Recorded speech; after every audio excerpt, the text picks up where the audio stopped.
First, we're presenting the first major monograph of the work of Elad Lassry, who is a Tel Aviv-born, Los Angeles-based artist who makes photographs and films. This exhibition, called Sum of Limited Views, focuses on his recent practice in making photographs, and really what Elad himself calls making pictures.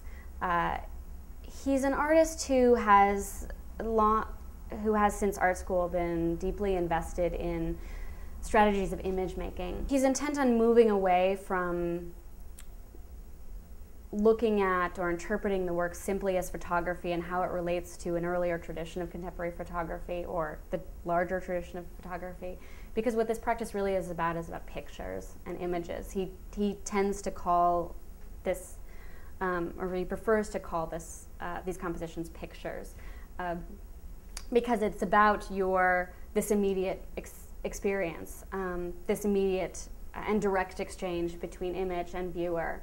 And less about the mechanics of the camera or any kind of manipulation that happens between the shooting and the printing.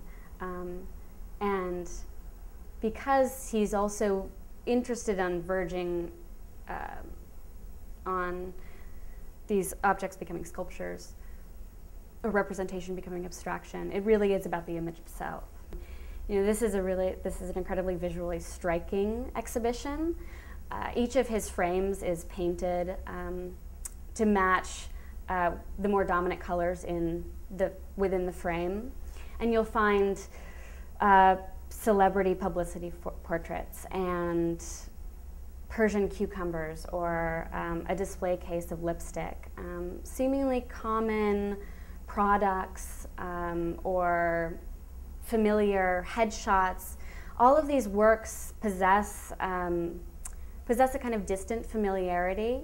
You get a sense that there's a story being told, but because these intimate and small-scale photographs have cloistered or isolated his subjects to such a great degree, he's really been able to erase any outside association or context. You might think that because Elad's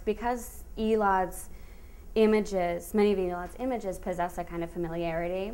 You might think of a magazine ad, a publicity portrait. You might think that these are appropriated images. Most of them are in fact shot in the studio. Elad's practice is incredibly studio-based. He stages almost all of the compositions himself by very carefully selecting the objects, the plinths. You have these pearlized cube displays, which are very important as objects within his photographs, as you can see in the exhibition. On the other hand, there are images that he takes from publicity portraits. There's a series of Anthony Perkins portraits that he took as a young man, and early enough that you might not recognize him.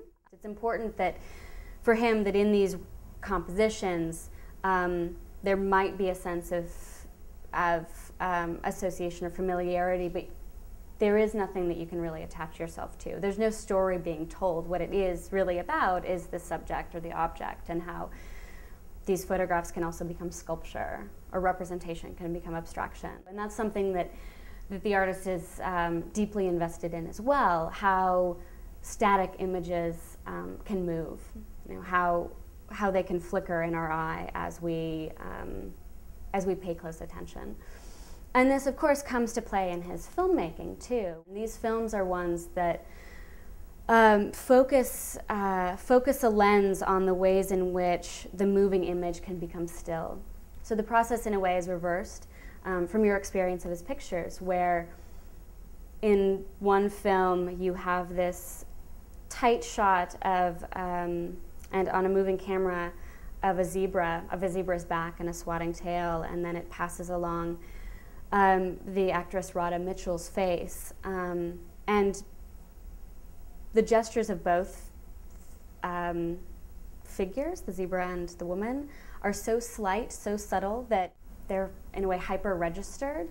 They become so much more vivid because the because the image is so still and the camera pan is so slow, your experience between stillness and movement continually shifts as you focus on the film. I think something that will happen in this exhibition is, which is very interesting and that I hope to see in our viewers, is a slowing down. These two exhibitions together really invite you to slow down your looking, the process of looking, and your experience of images.